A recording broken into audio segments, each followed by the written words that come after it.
Mula DPWH, Department of Agriculture ng mga ngasiwa sa mga farm-to-market road projects at kaugnay niyan, makakausap po natin ngayon DA spokesperson Arnel de Mesa. Asek de Mesa, magandang gabi po sa inyo.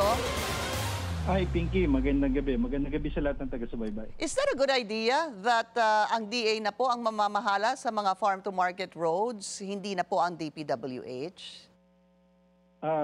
Pinky, inaccept na ng DA yung challenge kasi kung hindi magra-rise ang DA doon sa challenge, posible kasi natanggalin na yung budget ng FMR kasi parang nawala na ng sabihin natin ng tiwala sa DPWH ang Senado para ipagkatiwala.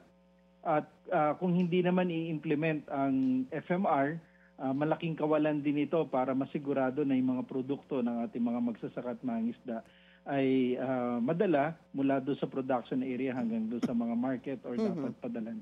Tama naman po, sayang yung pera, ano po. Pero ano ho kaya ang expertise ng DA hinggil sa farm-to-market roads?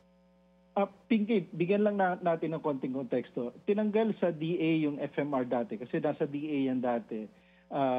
Nung time, kung di ako nagkakamali kay President Pinoy, dahil ang gusto noon is-centralize lahat ng infra to DPWH. I see. During that time, kasi wala pa rin yung engineering division ng DA, wala pa kaming Bureau of Agriculture and Fisheries Engineering.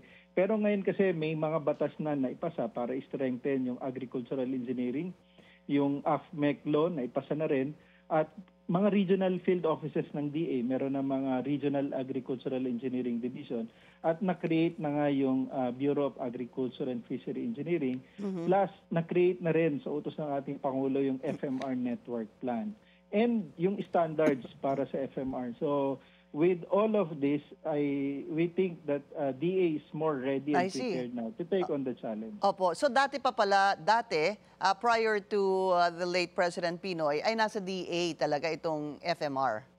Yes. I see. Okay. And then, parang ngayon po, ang sinasabi niyo, ASEC, dahil nga itong mga division na ito, na mga engineering divisions, ay pinalakas.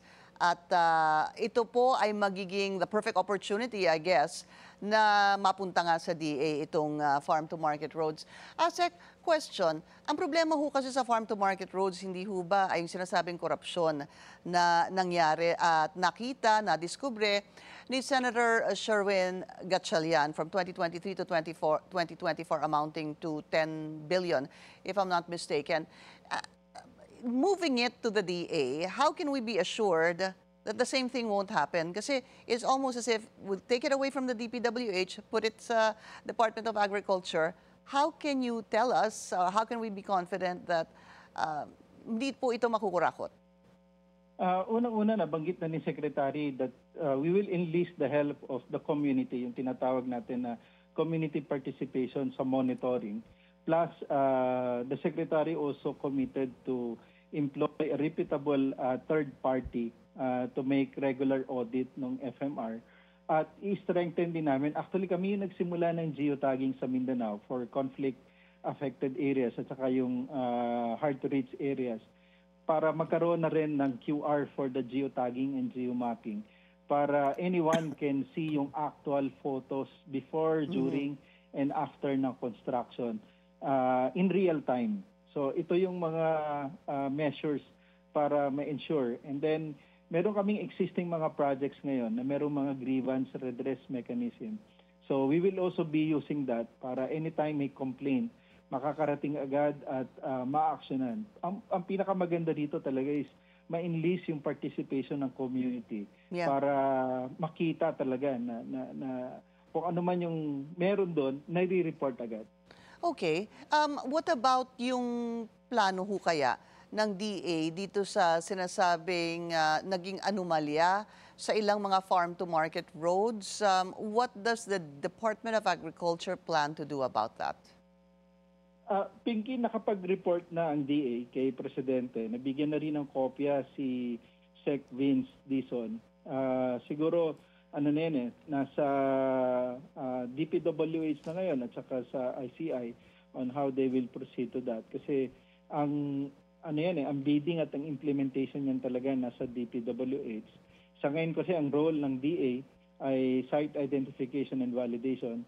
Pag napirmahan kasi yung GAA, automatic yung pondo marirelease from DBM to DPWH. Hindi talaga dumadaan sa amin yung pondo. Ano ho ang first order of business dito sa Farm to Market Roads? Ano ho kaya ang mauumpisahan o kaya saan nakatutok? Sa ngayon, nakatutok kami doon sa audit, continuous yan, for those projects na implement from 2021 until the current year. And of course, kailangan naming mag-prepare for the implementation ng 2026 budget kasi yun na talaga yung napagkasunduan. So we have to ensure then that ilang buwan pa yung natitira, practically 3 months, for us to get ourselves prepared for the implementation. One strategy is also to enlist the help of those eligible and qualified, yung magagaling na mga LGUs, at matitino na mag-implement din ng mga farm-to-market roads. Kasi napakadami nito para may katulong din ng DA. At saka importante din dyan, no, ASEC, yung mga magiging kontratista. Yes, tsaka tama yan, Pinky. Kailangan talaga maging mas transparent din yung procurement o yung bidding. Kailangan maging online para talaga makita kahit sino. Kasi diyan nagsisimula talaga yung problema doon sa bidding. Pag masyadong tago o hindi na advertise or kaya less participation, talagang doon nagkakaroon ng collusion. Follow-up na lang po, and maybe my last question, ASEC.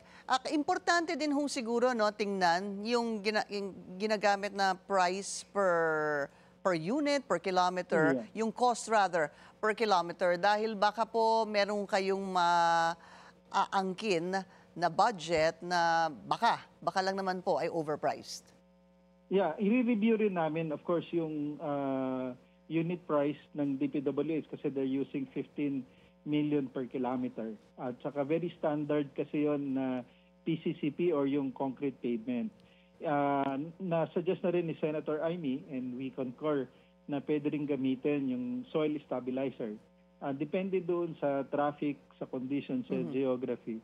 There could be some flexibility in the design para maging mas mura, mas mahaba yung magawa at hindi kinakailangan talaga na 5 meters ang carriageway. Kung konti lang naman yung traffic. So we'll do everything to make flexible, as much as flexible yung design para mas maging effective yung FMR to any conditions. Yeah, roads that will stand the test of time, kumbaga. Correct. Maraming salamat po sa inyong oras, DA Spokesperson Arnel de Mesa.